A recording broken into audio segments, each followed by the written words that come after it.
Sister, most welcome. Yes, Good sister. evening, Dr. Zakir Naik. I'm Good evening. Marilyn. I'm a photographer. I just want to ask why they said that the person who converted to Islam is better than a person who is born Muslim.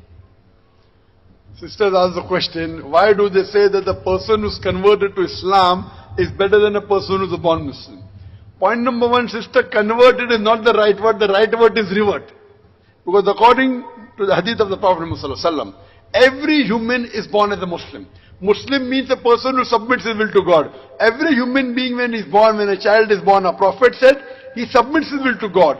Later on, he's influenced by his parents, by his elders, by his teachers, and then he does idol worship or fire worship, then he becomes a non-Muslim. That's the reason whenever a non-Muslim becomes a Muslim, the more appropriate word is revert rather than convert. So question is that why is the revert better than a person who's a born Muslim? Because when a person is a born Muslim and he grows up, he becomes an adult, maybe he may not be following Islam 100%. He may be doing wrong things, he may tell a lie, he may cheat sometimes, so he's not 100% pure. Now when a person accepts Islam, our beloved Prophet Muhammad said that all his past sins are forgiven. So today if someone accepts Islam, his negative balance is zero. As though he's newborn. No sin. For a person who's a born Muslim, he may have done good deeds and bad deeds, but surely the bad deeds are yet there. Because the beloved Prophet Muhammad said that no one can enter Jannah with his deeds except with the mercy of Allah. That means mercy of Allah is a must. Only on the good deeds you cannot. So based on this, when a person accepts Islam, at that point, there is no negative balance. For a person who's born Muslim, surely he may have done, sometimes got angry, he may have scolded someone, he may have told a lie. So all these keeps on adding up. So that's the reason a person who accepts Islam at this point is better than a person who's been a Muslim for many years. Hope that answers the question. Thank you. Sister, do you believe there's one God? Yeah, I do. Do you believe Jesus is God? No. Do you believe Prophet Muhammad is the messenger of God? You don't believe? No. So I request you that if you take my DVD, I request the organizers to give my DVD to you on Prophet Muhammad in the various religious scriptures. Which background you come from, sister? Which background do you come from? From Philippines. No. Are you Christian? I'm Christian. I'm Roman Catholic. Roman Catholic, but you don't believe Jesus is God, correct? No. So that means you're not a Roman Catholic. The Roman Catholics believe Jesus is God and they make a statue of God. So that means you were a Roman Catholic, correct? Yes. If you don't believe Jesus is God, that means you're not a Roman Catholic. Fine, so you believe there's one God, you believe Jesus is not God. Do you believe in the Bible? Yeah, I do. So in the Bible I give references.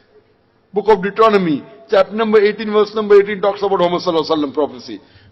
Book of Deuteronomy, chapter number 18, verse number 19 talks about Muhammad Sallallahu Alaihi Wasallam. In the book of Isaiah, chapter 29, verse number 12 says that the book shall be given to him who is not learned. And will be said, read, and he said, Ma ana biqari, I am not learned. Talking about Prophet Muhammad Sallallahu Alaihi Wasallam. I said earlier that in the Song of Solomon, chapter 5, verse 16, that Muhammad Sallallahu Alaihi Wasallam mentioned my name.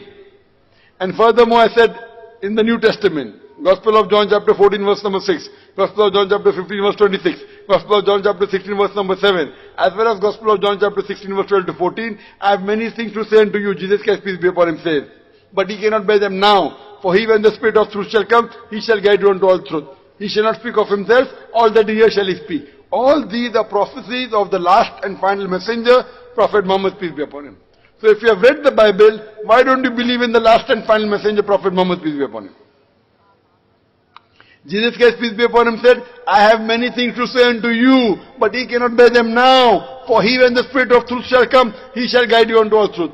Who is this person Jesus Christ talking about, peace be upon him? Who? Allah. No, it says God will send. I have many things to say unto you, but he cannot bear them now. For he, when the Spirit of truth shall come, he shall be talking about a messenger to come. Who is this messenger Jesus is talking about, peace be upon him? Prophet Muhammad. So do you believe Prophet Muhammad is a messenger? Yeah, I do. You do believe? Yeah. Masha, so you believe there is one God? Yeah, I do. You believe Jesus is not God? Yeah. And you believe Prophet Muhammad is a messenger? Yes. Would you like to say it in Arabic? MashaAllah. Is there anyone forcing you to say it? No. Doing out of your own free will. Yeah. So now you're convinced that Prophet Muhammad is the messenger. Yeah, I do. I say in Arabic and inshallah you can repeat it. Inshallah. Ashhadu Ashhadu Allah Allah ilaha ilaha illallah illallah wa ashhadu wa ashhadu anna anna Muhammadan Muhammadan abduhu abduhu wa rasuluhu. wa rasuluhu. Wa rasuluhu. I bear witness I bear witness that that there is no God there is no God but Allah, but Allah, and I bear witness and I bear witness that that Prophet Muhammad Prophet Muhammad is the messenger is the messenger and servant of God. and servant of God. MashaAllah, you have become Muslim, and I pray to Allah subhanahu wa ta'ala that may He guide you more and give you the best in this world and the akhirah. Jazakallah, sister.